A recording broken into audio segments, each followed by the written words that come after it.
Hello students, अस्सलाम वालेकुम। मेरा नाम अहमद अली है और मेरी posting government higher secondary school अक्षमिल में है और मैं लेक्चरर ज़ूलॉजी इस वहाँ पर काम कर रहा हूँ।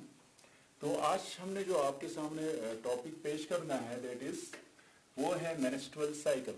मेंस्ट्रुअल साइकिल जो है वो फर्स्ट यूनिट का है, हमारा ज़ूलॉजी का फर्स्ट यूनिट है 12th क्लास में।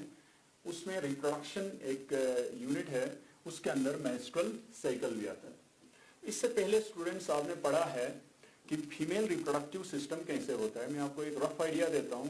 फीमेल रिप्रोडक्टिव सिस्टम में आप जानते हो कि इसमें क्या होता है, पेयर ऑफ ओवरीज होती है, 2 ओवरीज होती है, ठीक है। वो जो 2 ओवरीज है that is holded by a pair of fimbria, ठीक है ना। उसके बाद वो फेम्ब्रिया क्या करते हैं, उसको होल्ड करते हैं, फिर वहां से 2 फेलोपियन ट्यूब्स होते हैं, ऐसे होते हैं ना 2 फेलोपियन ट्यूब्स।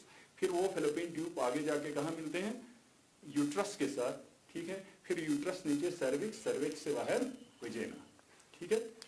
तो उससे पहले आपने पढ़ा है कि जो मेन हमारे पास आज कंसर्न है दैट इज यूट्रस के साथ हमें कंसर्न है। यूट्रस में क्या होता है थोड़ा सा बताते चलूं। इसमें 3 लेयर्स होती है, आपको पता है। इनरमोस्ट लेयर को हम क्या कहते हैं, ये इंडोमीट्रियम, इंडोमीट्रियम कहते हैं, ठीक है। वो इंडोमीट्रियम में 2 लेयर्स होती है। आउटर लेयर को हम स्ट्रेटम बेसिलिस कहते हैं, स्ट्रेटम बेसिलिस, और इनर लेयर को हम स्ट्रेटम फंक्शनैलिस कहते हैं, ठीक है। तो इंडोमीट्रियम हो गया inner most layer of the किसका, यूट्रस, जहां पर इम्प्लांटेशन होगा, मींस जो फीटस बनेगा, एम्ब्रियो जो बनेगा वो डायरेक्टली आके अटैच होता है किसके साथ, यूट्रस के साथ, यूट्राइन इंडोमीट्रियम के साथ। वो जो इंडोमीट्रियम है वो काफी क्या होता है, थिक होता है, ठीक है। इसमें 2 लेयर्स हैं, एक स्ट्रेटम बेसिलिस। स्ट्रेटम बेसिलिस जो है ये इंटैक्ट रहता है ड्यूरिंग मेंस्ट्रुअल साइकिल, और स्ट्रेटम बेसिलिस जो है ये क्या होता है, इसमें चेंजेस होती है। जो भी चेंजेस है वो कहां पर होते हैं, स्ट्रेटम ये फंक्शनैलिस में, और स्ट्रेटम बेसिलिस जो है बाद में फिर से रिपेयर कराता है किसको, स्ट्रेटम फंक्शनैलिस को, ठीक है। यहां तक क्लियर है। अब हम शुरू करेंगे व्हाट इज मेंस्ट्रुअल साइकिल, ठीक है। तो मेंस्ट्रुअल साइकिल होता क्या है ना। तो मेंस्ट्रुअल साइकिल ह्यूमन फीमेल्स में शुरू होता है कब, जब वो फीमेल्स लगभग 9 से 14 ईयर्स की होंगी, depending upon the health condition of the females, ठीक है। तो तब क्या होता है, उस टाइम ये जो है शुरू होता है, कौन सा, मेंस्ट्रुअल साइकिल। उस पीरियड को हम शुरू होने को हम क्या कहते हैं, मीनार्च कहते हैं, ठीक है। यानी कि प्यूबर्टी, जब फीमेल्स प्यूबर्टी में पहुंचेंगी उसको हम कहते हैं मीनार्च, ओके। मेंस्ट्रुअल फ्लो वहां पर शुरू होता है। उसके बाद ये जो मेंस्ट्रुअल फ्लो है या मेंस्ट्रुअल साइकिल है वो क्या होता है, वो एंड होता है, खत्म होता है कब, जब फीमेल जो है लगभग 45 से 50 ईयर्स की होंगी, तो उसको हम क्या कहते हैं, मीनोपॉज कहते हैं, मीनोपॉज, उस पीरियड को कहते हैं मीनोपॉज, ओके। यहां तक क्लियर है।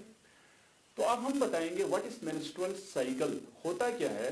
जब फीमेल्स 9 साल, 10 साल, 11, 12, 13, 14 साल का जो भी है ईयर्स, ठीक है ना, 9 साल की होंगी या 10 साल की होंगी, उस टाइम क्या होता है, मेंस्ट्रुअल फ्लो एक शुरू होता है। मींस फीमेल्स में जो रिप्रोडक्टिव सिस्टम है, स्पेशली यूट्रस, और कहां पर हमारा फेलोपियन ट्यूब है, यूट्रस है, वेजाइना है और ओवरीज है, उसमें कुछ चेंजेस होती है, मंथली चेंजेस होती है। स्पेशली 28 दिन का वो पीरियड होता है, कब होता है, 28 डेज का पीरियड होता है। दैट में फ्लक्चुएट, वो फ्लक्चुएट भी होता है, या वो इरेगुलर साइकिल भी हो सकता है कुछ फीमेल्स में, कुछ फीमेल्स में इससे ज्यादा भी हो सकता है। सपोज किसी में 40 डेज तक जा सकता है, 35 डे, वो डिपेंड करता है, ठीक है। आमतौर पर 28 दिन हम मान के चलते हैं। तो 28 दिन में आम स्टैंडर्ड जो डेज हैं उसमें कुछ साइक्लिक चेंजेस होती है in the female reproductive system, ठीक है। उस साइक्लिक चेंजेस को हम क्या कहते हैं, उस साइक्लिक चेंजेस को हम मेंस्ट्रुअल साइकिल कहते हैं, ठीक है। The start, the first day of menstruation, first day of menstruation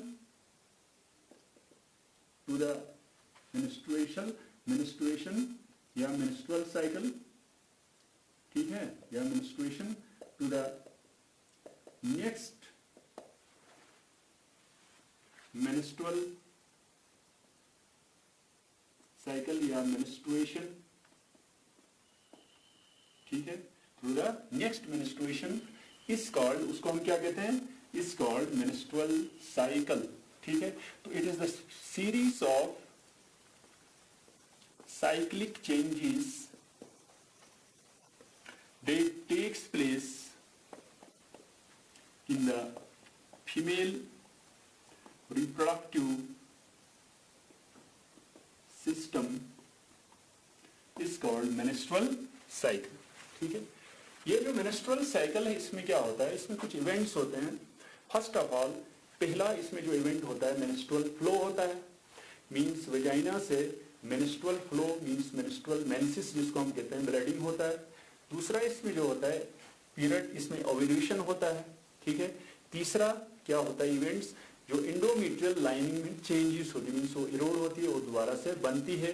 और ड्यूरिंग दिस पीरियड फर्टिलाइजेशन अगर होगा तो यूट्रस के अंदर क्या होंगी, इम्प्लांटेशन होगा, मीन्स वो जो आपका एम्ब्रियो है वो that will be attached to the uterus, ठीक है, और फर्दर वहां पर एम्ब्रियो जेनेसिस होगा ना।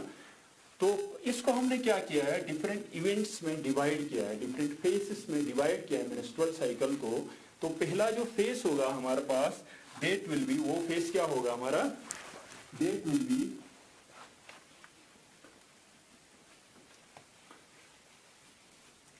मेंस्ट्रुअल फेज, पहला होगा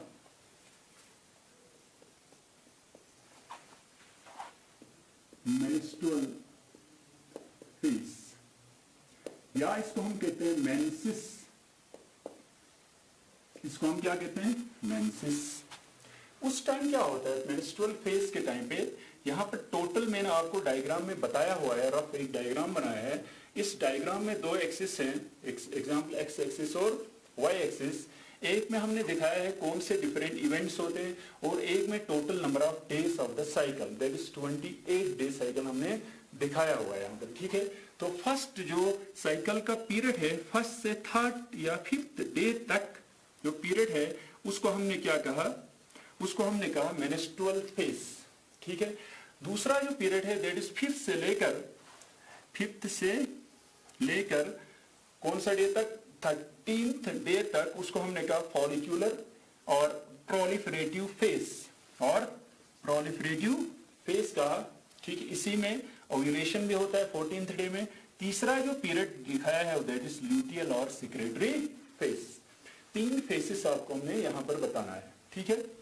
पहला जो फेज है दैट इज मेंस्ट्रुअल फेज या मेंसेस जिसको हम कहते हैं। उस टाइम क्या क्या इवेंट्स होते हैं हमारे पास, ये ओवरीज में क्या इवेंट्स होते हैं, यूट्रस में क्या इवेंट्स होते हैं, और हार्मोन्स का क्या इसमें रोल होता है, ठीक है। अब सबसे पहले जो हार्मोनल रोल है दैट इज, एक हार्मोन निकलता है कहां से, हाइपोथैलेमस से, हाइपोथैलेमस ऑफ द ब्रेन, ठीक है। वहां से एक हार्मोन निकलता है जिसको हम क्या कहते हैं, GnRH, गोनेडोट्रोपिन रिलीजिंग हार्मोन, ठीक है। ये गोनेडोट्रोपिन रिलीजिंग हार्मोन क्या करता है, it stimulates the anterior pituitary gland to release 2 types of gonadotropins known as, क्या क्या, ये किसको स्टिमुलेट करता है, पिट्यूटरी को स्टिमुलेट करता है, कि इसमें से 2 हार्मोन निकले। एक हार्मोन का नाम हमने क्या कहा, FSH कहा, फॉलिकल स्टिमुलेटिंग हार्मोन। दूसरे का नाम क्या कहा, दूसरे का कहा LH, that is luteinizing hormone, ठीक है। तो सबसे पहले हम आपको बताएंगे कि FSH का रोल क्या होता है, ठीक है। फॉलिकल स्टिमुलेटिंग हार्मोन जो होता है ना, इसी से पता चलता है कि ये फॉलिकल्स को स्टिमुलेट करता है। इसका मतलब होता है it causes the growth of follicles, growth and development of follicles, ठीक है। उसके साथ क्या होता है, एक डेवलपमेंट मींस oocyte जो है अंदर डेवलप हो रहा है साथ में, देयर इज oogenesis में आपने पढ़ा हुआ है कैसे डेवलप होता है, ठीक है। हम उस पर नहीं जाएंगे, है ना। तो सबसे पहले आप जानते हो FSH, देखो यहाँ पर इसका लेवल बढ़ा हुआ है, लेवल क्या हुआ है, पहले बढ़ गया है इसका लेवल। तो यहाँ पर ये लेवल जब बढ़ता है तो ये क्या कराता है, ये प्रीमोडियल जो हमारे पास सेल्स हैं उनका ग्रोथ होता है, वो डिवाइड होते हैं और क्या बनाते हैं, फॉलिकल सेल्स, ठीक है। वो जो फॉलिकल सेल्स हैं उनको हमने क्या कहा, प्राइमरी फॉलिकल्स। ठीक है, कुछ सेल्स बनते हैं जिसको हमने कहा प्राइमरी फॉलिकल्स, पीएफ शॉर्ट में मैंने लिखा है यहाँ पर, है ना, प्राइमरी फॉलिकल्स। ठीक है, तो ये प्राइमरी फॉलिकल्स के अंदर एग भी साथ में डेवलप हो रहा है यहाँ पर। ठीक है, ये प्राइमरी फॉलिकल्स फिर से ग्रोथ होते हैं किसमें, सेकेंडरी फॉलिकल्स में। ठीक है जी, तो ये यहां तक क्या हो गया, सेकेंडरी फॉलिकल्स जब ग्रोथ होते हैं वहां तक क्या करता है, हमारा जो एफएसएच रिलीज होके इसको इनिशिएट करता है, इसको फॉलिकुलर ग्रोथ को। ठीक है, उस टाइम जब ये फॉलिकल्स पूरी तरह ग्रोथ होंगे, ठीक है, तो यहां पर यूट्रस में क्या चेंजेस होती है, क्या होती है, यूट्रस में यूट्राइन चेंजेस क्या होती है। अब देखो यहां पर due to less low level of estrogen and high level of and low level of progesterone hormone, इसका मतलब एस्ट्रोजन और प्रोजेस्टेरोन के एब्सेंट होने की वजह से किसमें, ब्लड में। ठीक है, तो यहां जो इंडोमेट्रियल लाइनिंग है वो क्या होंगी, वो रैप्चर होंगी। अब देखो यहां मेंसेस में क्या होता है, जो इंडोमेट्रियल लाइनिंग है यहां पर सबसे पहले प्राइमरी फॉलिकल्स ग्रोथ होते हैं और क्या बनाते हैं, लास्ट में सेकेंडरी फॉलिकल्स बनाते हैं। ठीक है जी, यूट्राइन इवेंट्स क्या हो रहे हैं, यूट्रस में कौन सा इवेंट हो रहा है, यानी कि जो इंडोमेट्रियम है, इंडोमेट्रियल लाइनिंग,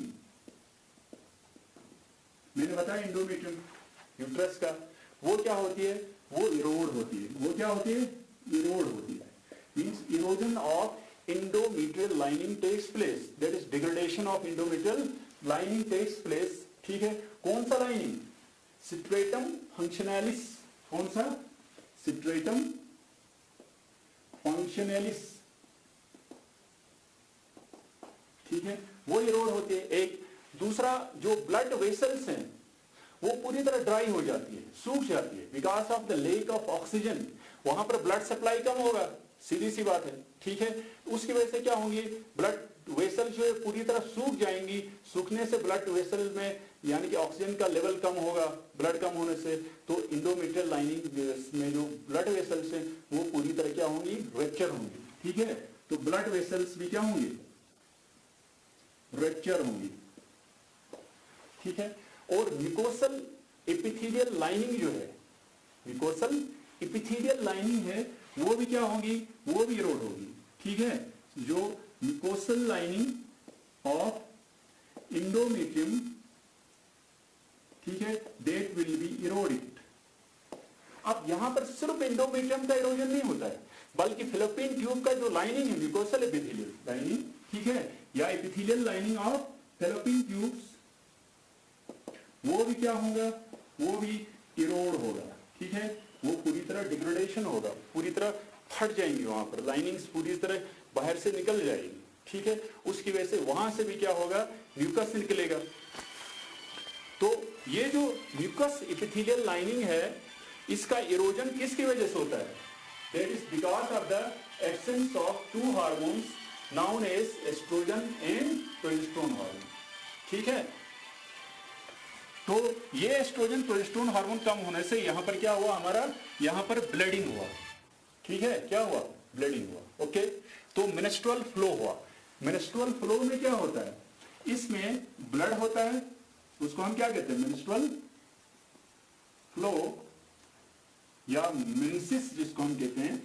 अब इस मेंसिस में क्या होगा, एक तो ब्लड होता है, इसमें म्यूकस होता है, ठीक है, और इसमें एपिथेलियल सेल्स होते हैं।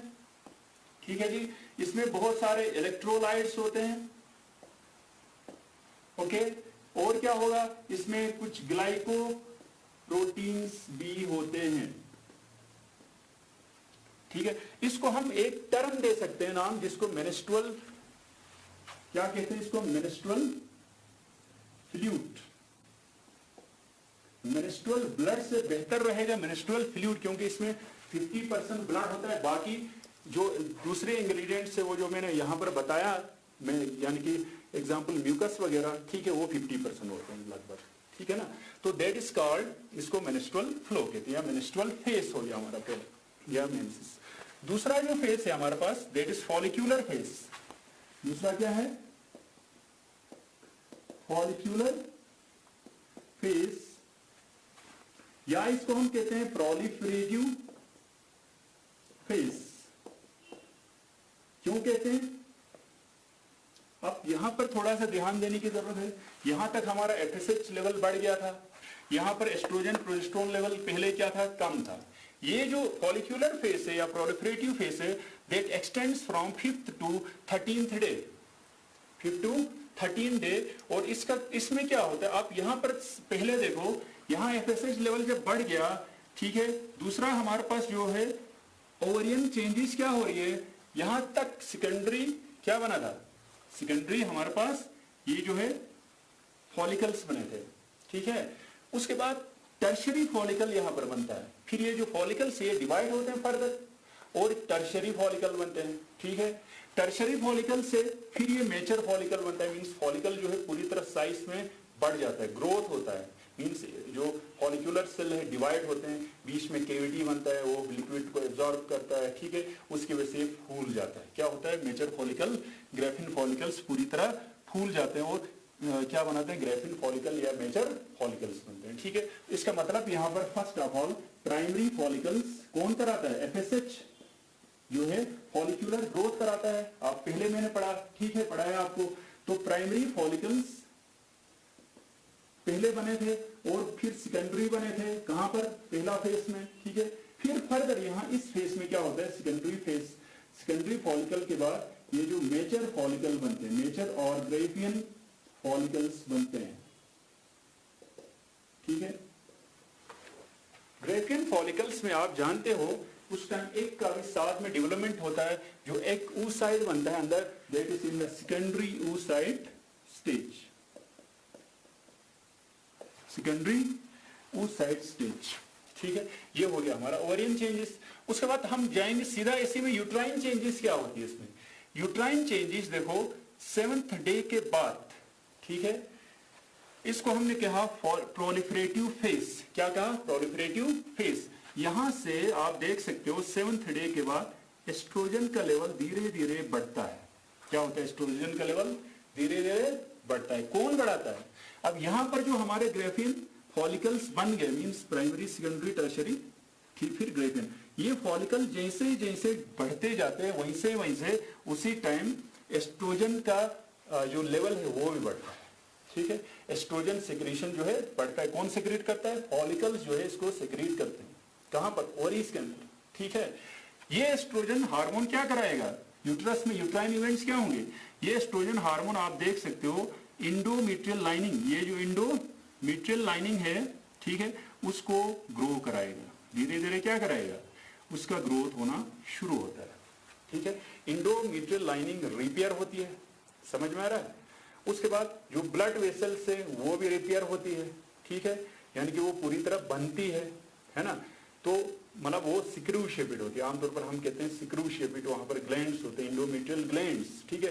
वो ग्लैंड्स क्या होते हैं, सिक्रू शेपिड होते हैं। लाइनिंग जो है आपका ब्लड वेसल्स रिपेयर होती है, बनना शुरू हो जाती है, पहले जो पूरी तरह इरोड हुई थी।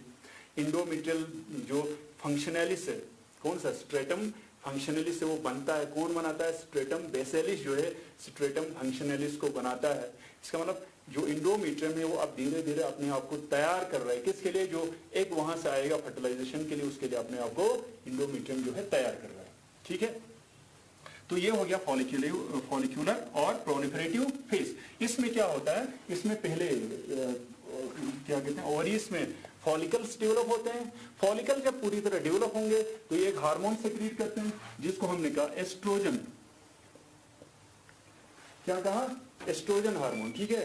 ये एस्ट्रोजन हार्मोन क्या कराएगा, ये एस्ट्रोजन हार्मोन जो है इंडोमेट्रियल लाइनिंग को, मेट्रियम को रिपेयर कराएगा, ठीक है।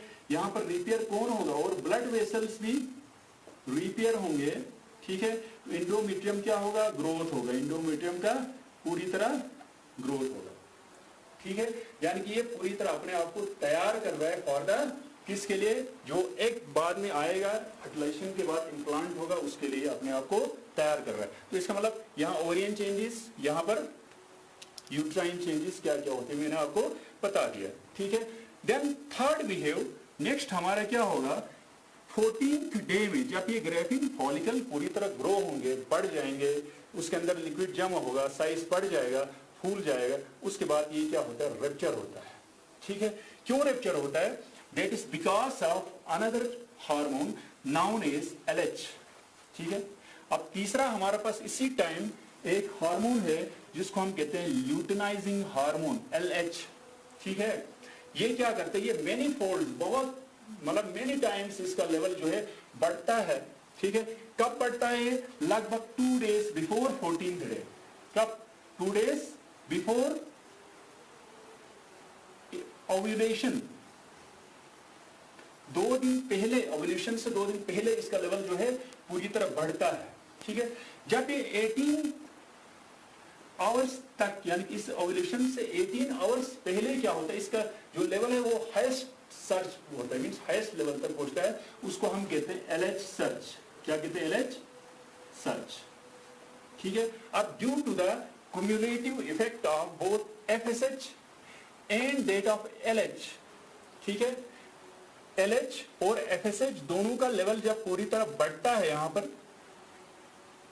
ठीक है, तो उससे क्या होगा, उससे जो एग है वो क्या होगा, एग या ओवा जिसको हम कहते हैं सेकेंडरी oocyte स्टेज में ओवा जो है रिलीज होगा, ओवा रिलीज होगा। उस प्रोसेस को हम क्या कहते हैं यहां पर, that process is known as ovulation. What is called? That process is called as ovulation. Okay, तो यहां तक आपको समझ में आएगा। Due to cumulative effect of both FSH and LH, जो FSH है उसका लेवल इतना नहीं बढ़ता है, बट 3 टाइम्स बढ़ता है, लगभग 3 to 4 टाइम्स बढ़ता है, तो लेकिन LH का लेवल मेनी फोल्ड्स बढ़ता है, उसको हम क्या कहते हैं, LH सर्च कहते हैं। यहाँ पर हाईएस्ट लेवल तक जब पहुंचता है 18 घंटे पहले ओव्यूलेशन से, ठीक है, तो उसको हम कहते हैं ओव्यूलेशन। ओके, ये सेक्शन आपका कंप्लीट हो गया यहाँ तक।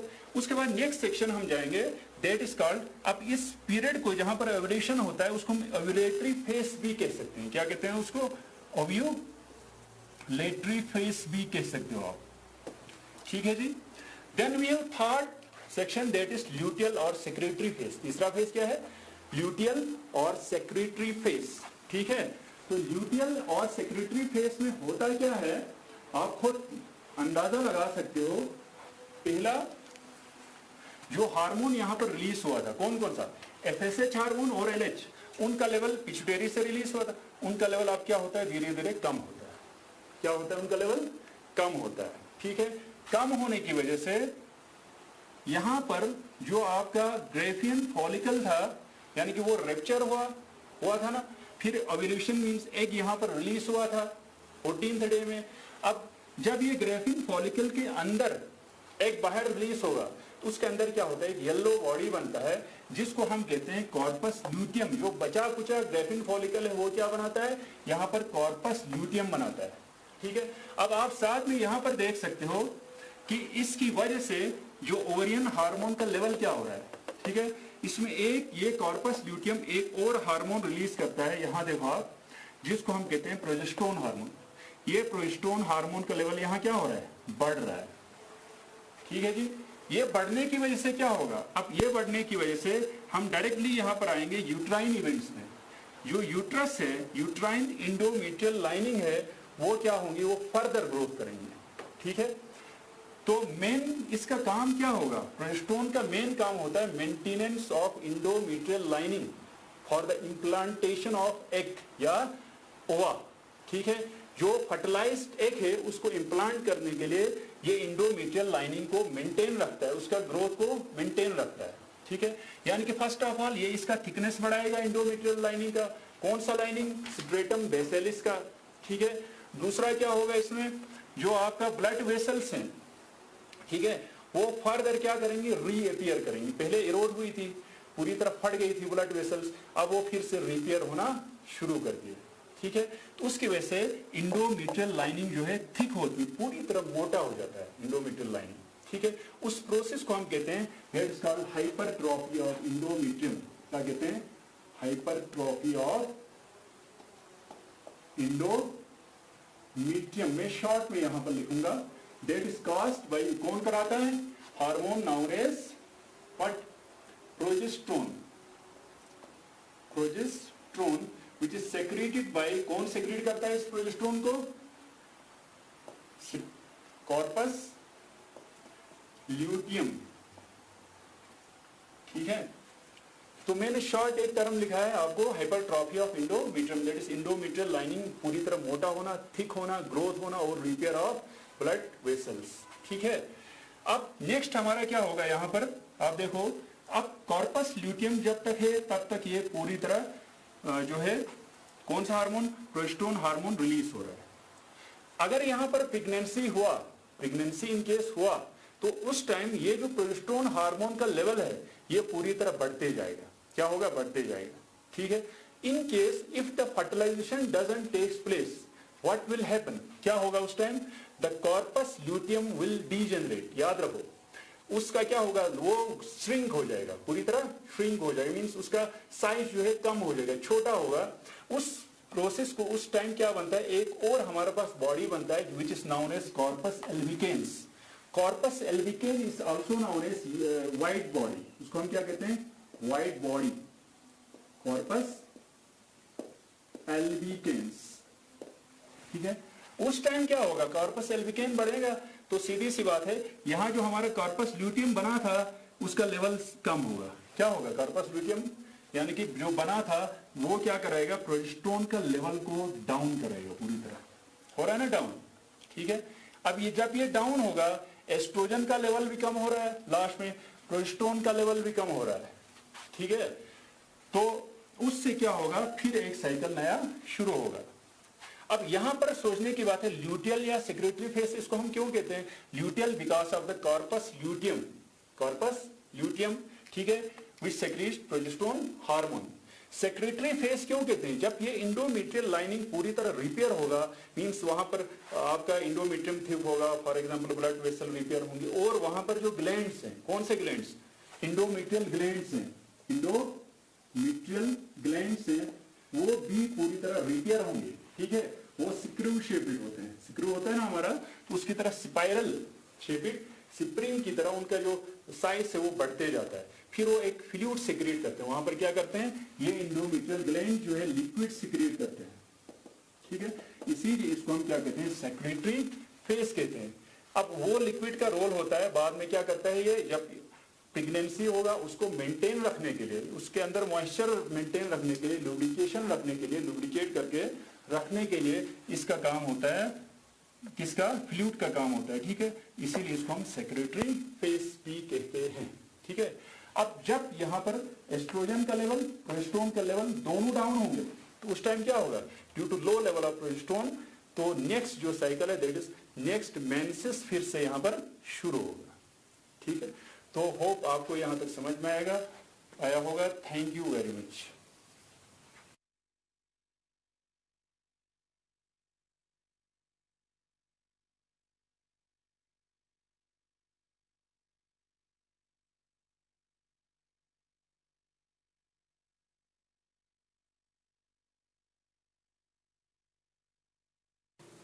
Bismillahirrahmanirrahim. Welcome back.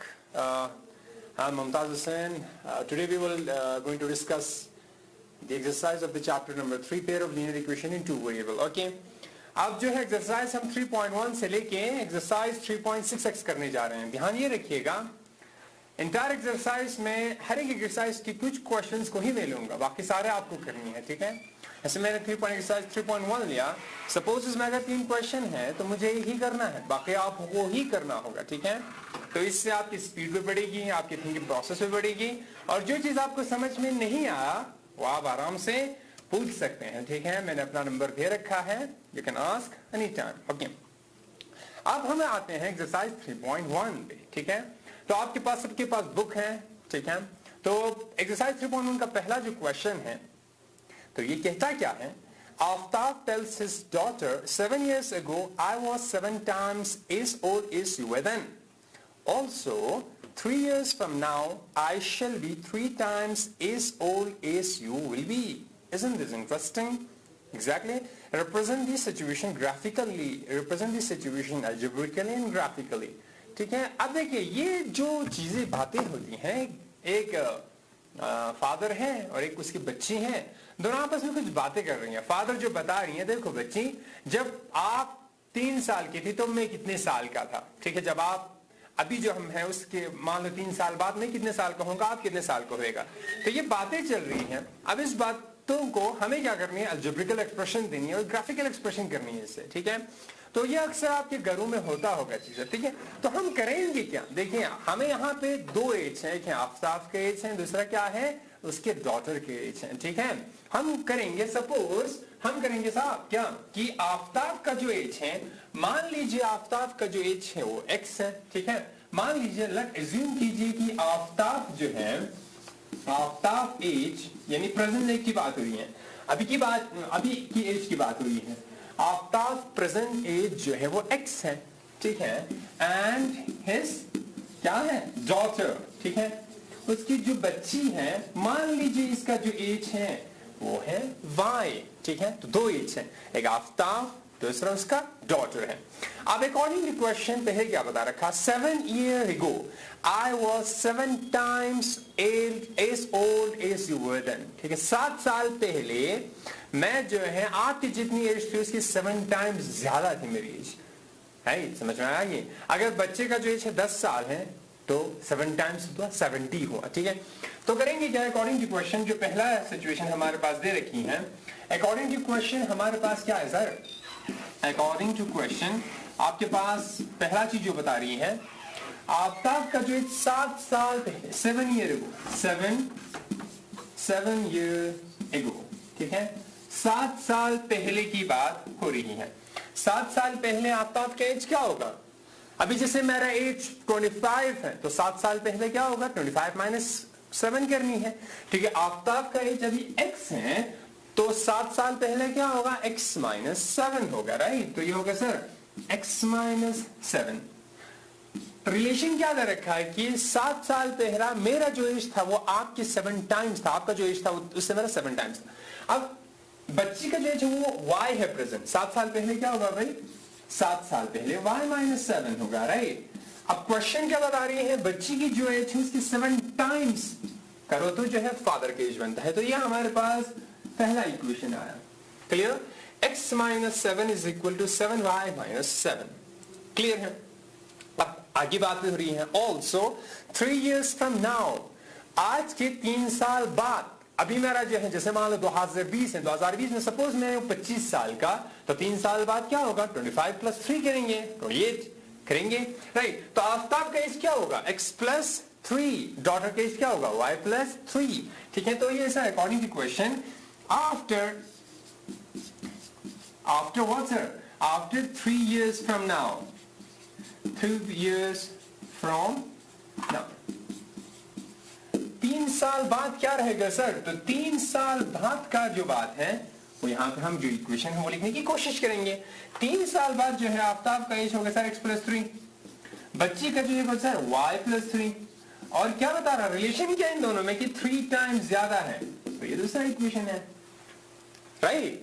अब इसको हम सिंपलीफाई करेंगे, थोड़ा सा सिंपलीफाई करने के बाद आपके पास एक बेहतरीन रिलेशन आएगा कि pair of linear equation in 2 variable, इसको आप जानते हैं कैसे सॉल्व करनी है, ठीक है। तो इसको हम नेक्स्ट स्लाइड में करेंगे। अब पहले इक्वेशन को हम लिखेंगे, देखिए ध्यान से, फर्स्ट इक्वेशन को लिखेंगे सर। फर्स्ट इक्वेशन था x - 7 is equal to y, sorry this is what, 7 - y, ठीक है, 7 times y - 7, क्लियर। तो इसको सिंपलीफाई करेंगे, this implies x - 7 is equal to 7y - 49, clear है। दिस इंप्लाइज सर x और y एक साइड रखिए, x - 7y is equal to -49 +7, तो ये हुआ sir, this implies x - 7y is equal to 49 में से आपको 7 जो है सब्ट्रैक्ट करनी है, तो क्या हो जाएगा सर, -42। ये आपके पास बना, this is the equation first है, ठीक है।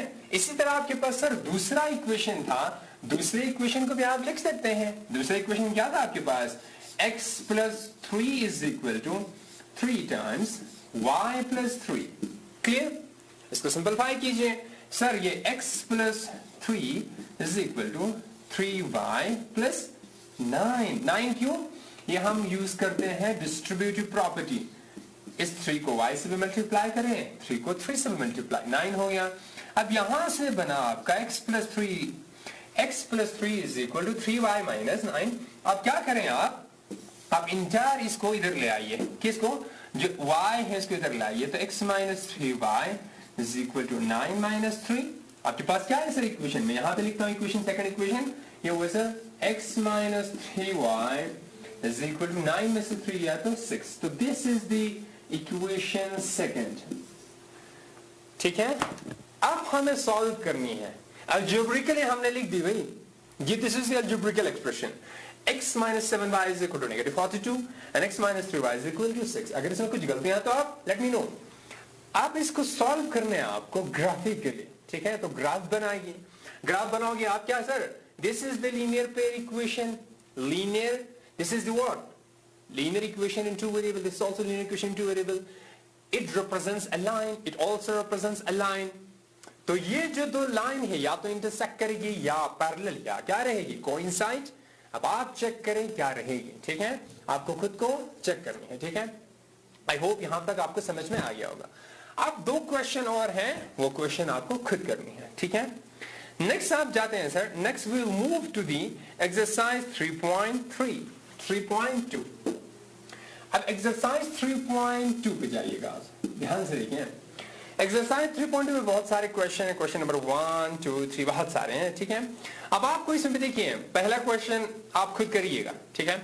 दूसरे क्वेश्चन में है on comparing the ratios a1/a2, b1/b2 and c1/c2 find out whether the lines representing the following pairs of linear equations intersect at a point और पैरेलल और coincident. देखिए आपके पास इक्वेशन दे रखी है। मान लीजिए पहला है जैसे question number, this is question number 2। Question number 2 का पहला क्वेश्चन है, क्या है सर? पहला क्वेश्चन आपके पास दे रखे हैं, this is 5x minus 4y plus 8 is equal to 0 है। क्लियर है? ग्रेट। और सर दूसरा इक्वेशन दे रखे हैं 7x plus 6y minus 9 is equal to 0। ठीक है, हमें क्या करनी है? This is the equation first है and this is the equation second है। हमें a1/a2, b1/b2, c1/c2 जो कंडीशन थे हमारे पास, क्राइटेरिया था जिसको देख के हम बता सकते हैं कि ये दो लाइन है आपस में इंटरसेक्ट करता है, पैरेलल या कोइंसाइड, हम देख के बता सकते हैं। इन रेशियोज को कंपेयर करने के बाद हम बता सकते हैं। ठीक है, तो देखते हैं सर a1/a2 क्या है। a1 क्या है? x के आगे जो कोएफिशिएंट है पहले इक्वेशन में, तो a1 5 है, तो यहां पे लिख सकते हैं सर a1/a2 का जो रेशियो है सर, a1 हुआ सर 5 और a2 है 7, ये 5/7 हो। क्लियर है? Great. उसके बाद सर b1/b2, b1/b2 आपके पास है -4 डिवाइडेड बाय 6। इसको आप क्या करेंगे? 2 2 4, 2 3 6, दिस इज नथिंग बट -2/3। अब आपको c1/c2 चेक करना है कि नहीं, बस यहां पे देख के बताएंगे। If a1/a2 is not equal to b1/b2, then we need not check, we don't need to check c1/c2, right? अब देखिए a1/b2 5/7 है, b1/b2 -2/3 है। क्या ये दोनों बराबर हैं? नहीं है। ठीक है, तो this implies sir, this implies a1 divided by a2 is not equal to b1/b2। चूंकि ये बराबर नहीं है, चूंकि सर ये बराबर नहीं है, तो क्या होता है कंडीशन? अगर ये बराबर नहीं है तो दोनों लाइन आपस में क्या करेंगे सर? इंटरसेक्ट करेंगे। तो सर ये दोनों लाइन जो भी बनेगी वो आपस में एक पॉइंट पे इंटरसेक्ट करेगी। क्लियर है? क्लियर? ग्रेट। ठीक है, तो आगे आपको खुद करनी है। ठीक है, तो आगे और भी सारे क्वेश्चंस हैं, खुद करनी है। इस तरह क्वेश्चन नंबर 3 है, आपको खुद करनी है। क्वेश्चन नंबर 3 में देखिए आपको कंसिस्टेंट और इनकंसिस्टेंट बतानी है। सेम रेशियो से क्वेश्चन है लेकिन कंसिस्टेंट इनकंसिस्टेंट का बताना है। ठीक है, कंसिस्टेंट क्या हुआ sir? Consistent means what? Consistent means if solution है या तो वन सॉल्यूशन या इनफाइनाइटली मेनी सॉल्यूशन, इफ अगर ये चीज है सोल्यूशन है जैसे भी है तो कंसिस्टेंट है, अगर नो सोल्यूशन कोई भी सोल्यूशन नहीं मिलता यानी लाइन जो पैरेलल रहता है, इन दैट केस हम कहेंगे system is what, system are inconsistent. ठीक है, तो सिस्टम इनकंसिस्टेंट रखी है, तो ये भी आई होप आप खुद कर लेंगे। ठीक है, ग्रेट। इसी तरह सर मेरे पास question number next, moving to the next slide, question number 4, इसी एक्सरसाइज का question number 4, which of the following pairs of linear equations are consistent inconsistent. अभी बता दिया, इफ कंसिस्टेंट, अगर कंसिस्टेंट है मींस इफ सॉल्यूशन है, ऑब्टेन द सॉल्यूशन ग्राफिकली। ठीक है, तो क्वेश्चन नंबर 14 का पहला है। ठीक है सर, पहला क्वेश्चन है x plus y is equal to 5 and the second question is 2x plus 2y is equal to what, this is 10. Great. अब आपको चेक करनी है कि ये जो सिस्टम है, ये पेयर ऑफ लीनियर इक्वेशन जो है सर, ये कंसिस्टेंट है कि नहीं है। अगर कंसिस्टेंट है तो सॉल्यूशन निकालिए, ग्राफिकली निकालनी है। ठीक है, तो देखते हैं कंसिस्टेंट के लिए क्या होते हैं, सॉल्यूशन होना जरूरी है। ठीक है, तो रेशियो चेक करेंगे सर, तो रेशियो चेक करेंगे। ठीक है sir, a1 divided by a2 is what, this is a1, x के आगे कोएफिशिएंट क्या है, कुछ नहीं है, तो 1 है। ठीक है, छुपा हुआ है। a2 क्या है, 2 है। ठीक है, ये हो गया a1 अपॉन a2। और sir b1 divided by b2 क्या हुआ, b1 है 1 अपॉन 2, ये बराबर हो गया। जब भी a1 upon a2 is equal to b1 upon b2 है तो मेरे को c1 अपॉन c2 चेक करना जरूरी है। ठीक है, तो मैं क्या करता हूं सर, आप c1 अपॉन c2 भी चेक करता हूं। c1 क्या है सर, c1 है मेरे पास what, this is what, this is -5। देखिए स्टैंडर्ड फॉर्म में है, इसको उधर ले आप। ठीक है, तो this is what -5 divided by -10 है। जब आप इसको इधर लेके आएंगे -5 बनेगा, 10 को इधर लेके आएंगे तो -10 बनेंगे। स्टैंडर्ड फॉर्म यही होता है, नेगेटिव नेगेटिव कैंसिल हो गया, 5 1 5 2 10। तो ये c1 अपॉन c2 भी क्या है सर, 1 अपॉन 2 है। इसका मतलब a1 upon a2 is equal to b1 upon b2 is equal to c1 upon c2। इसका मतलब ये दोनों इक्वेशन एक ही इक्वेशन है। ठीक है, one equation is the multiplication multiply of second equation. Okay, तो क्या हुआ सर, हमारे पास जब भी a1 upon a2 is equal to b1 upon b2 equal to c1 upon c2 होती है तो आपके पास क्या होता है, ये जो है सोल्यूशन रहता है, दोनों लाइन कोइंसाइड करते हैं।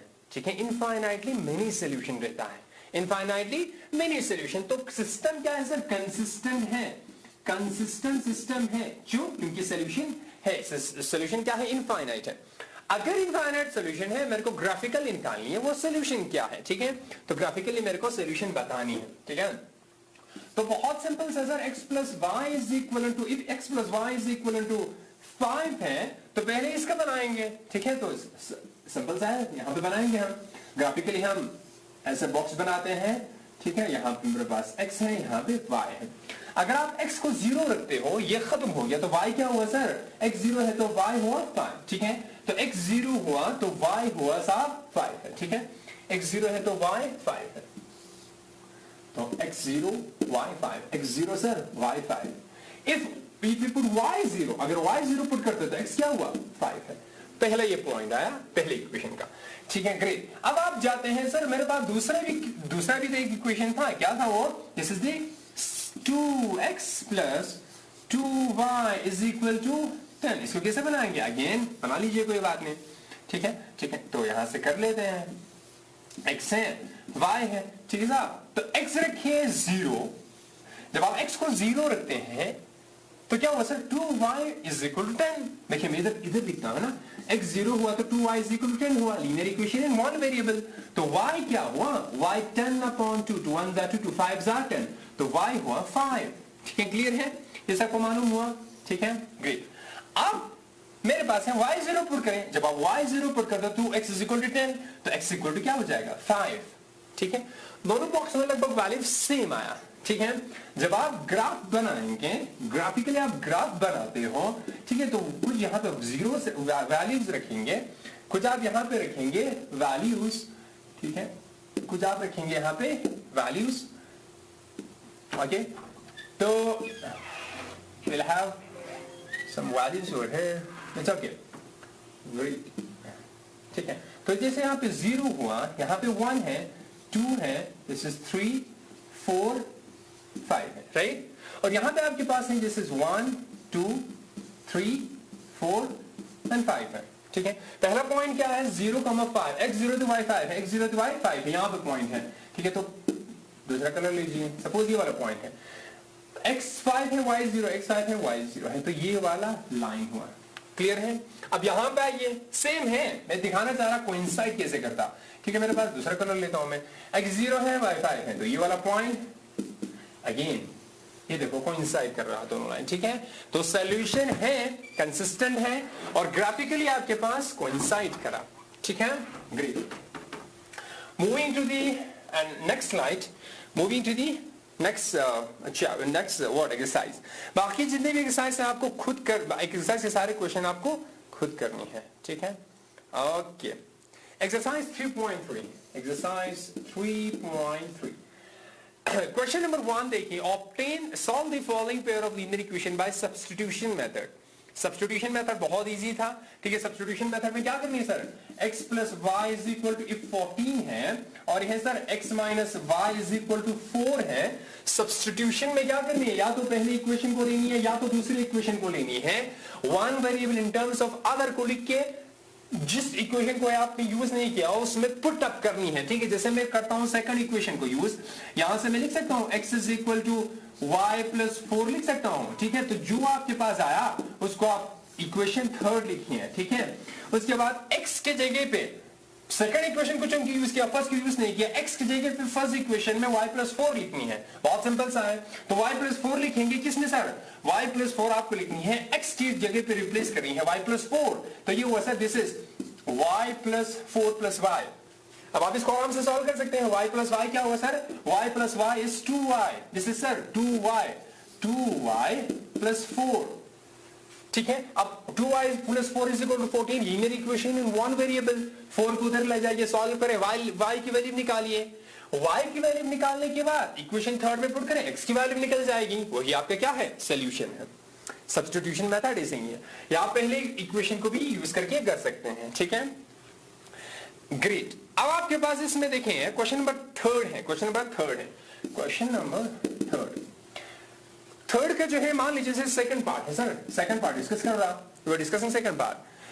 Great. Form the pair of linear equation for the following problems and find the solution by substitution method. Question है, the larger of two supplementary angles exceeds the smaller by 18 degree. Find them. बहुत important question है।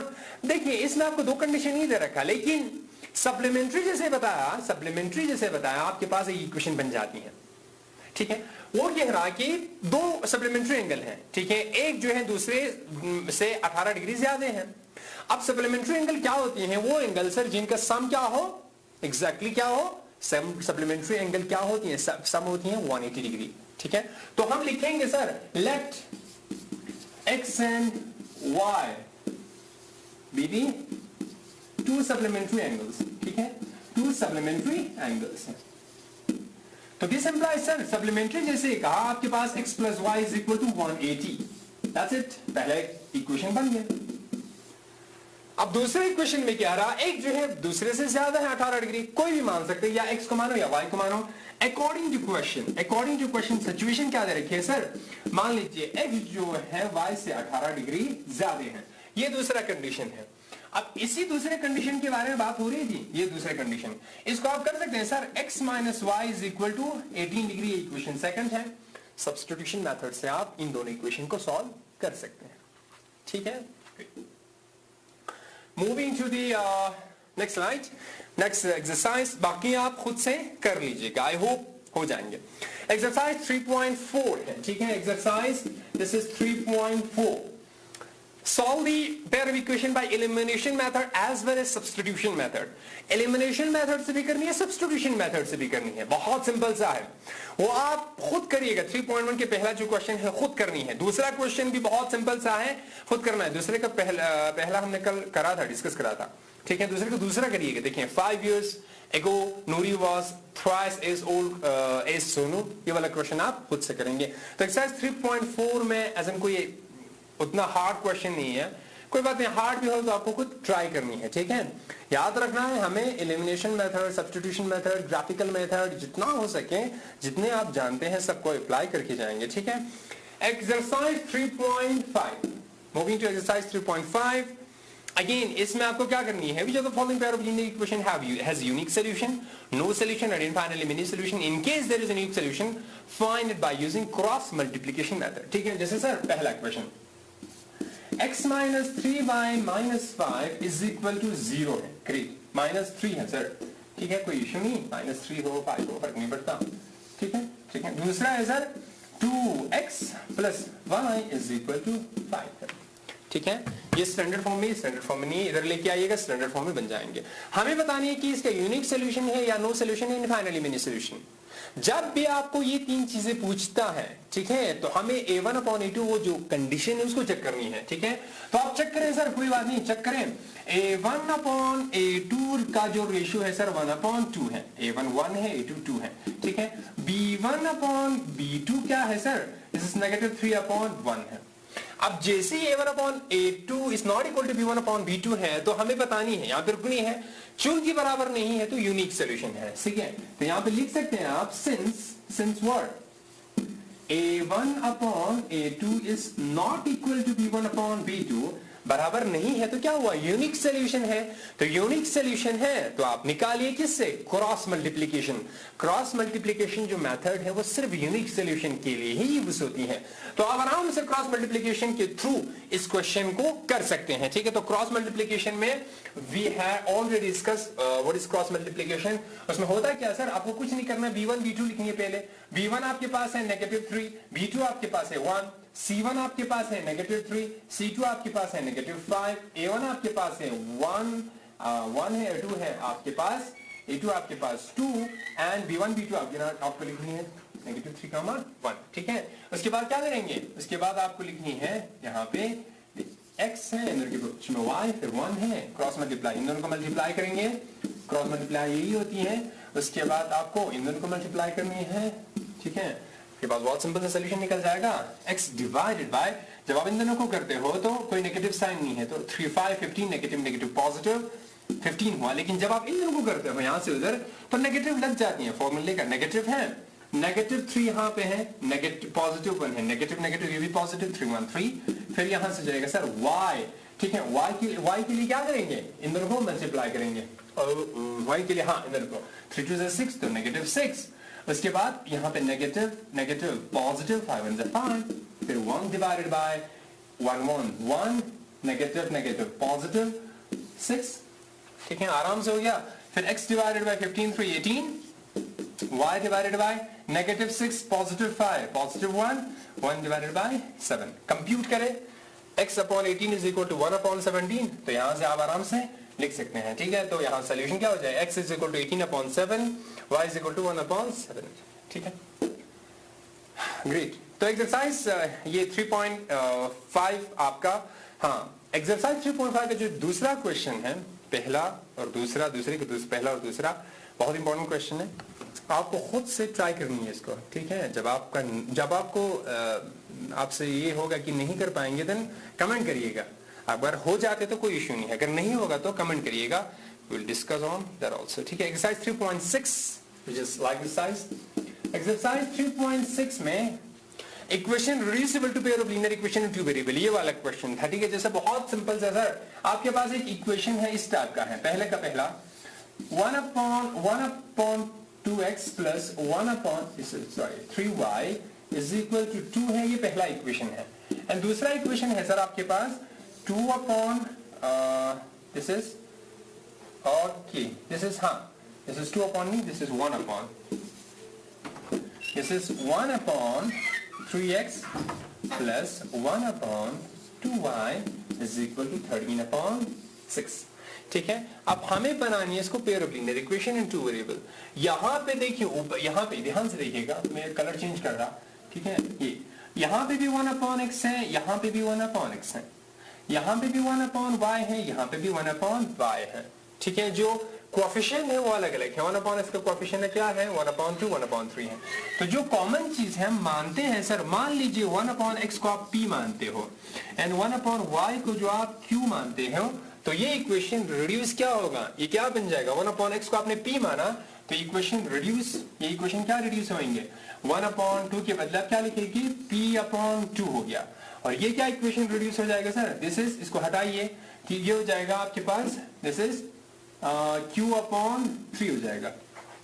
Clear है? उसके बाद इसको भी change करिए, इसको भी चेंज कर सकते हैं, ये वाले 1/x को क्या लिखने हैं हम, तो P/3 हो गया। और नेक्स्ट है ये वाले, इसको हटाइए, जैसे सर 1/2 Q/2 हो जाएगा। ठीक है, इस इक्वेशन को सॉल्व करें, सॉल्व करने के बाद P और Q की वैल्यू निकालें, P और Q की वैल्यू निकालने के बाद यहां पे पुट करें, पुट करने के बाद 1/x इक्वल टू P है तो x की वैल्यू y की वैल्यू निकाल सकते हैं, वो हमारा रिक्वायर्ड सोल्यूशन हो जाएगा। ठीक है, आई होप आपको थोड़ा बहुत चीजें समझ में आ गया होगा। अगर एक्सरसाइज के क्वेश्चन लगे कि आपको कम है, चूंकि हमारे पास टाइम पीरियड है, ठीक है, आधा घंटे में सब कुछ कवर नहीं होगा। एक्सरसाइज 3.1 से 3.6 तक हमने थोड़ी बहुत चीज बता दी, मैक्सिमम क्वेश्चन आपने खुद करनी है। ठीक है, तो यहाँ पे जो है हमारा chapter linear equation into variable, pair of linear equation into variable close होते हैं, खत्म होती हैं। आपको आराम से कंटेंट पढ़नी है, उसके बाद प्रैक्टिस खुद से करनी है। नेक्स्ट क्लास में हम किसी और टॉपिक के साथ मिलते हैं, तब तक के लिए thank you, thanks a lot.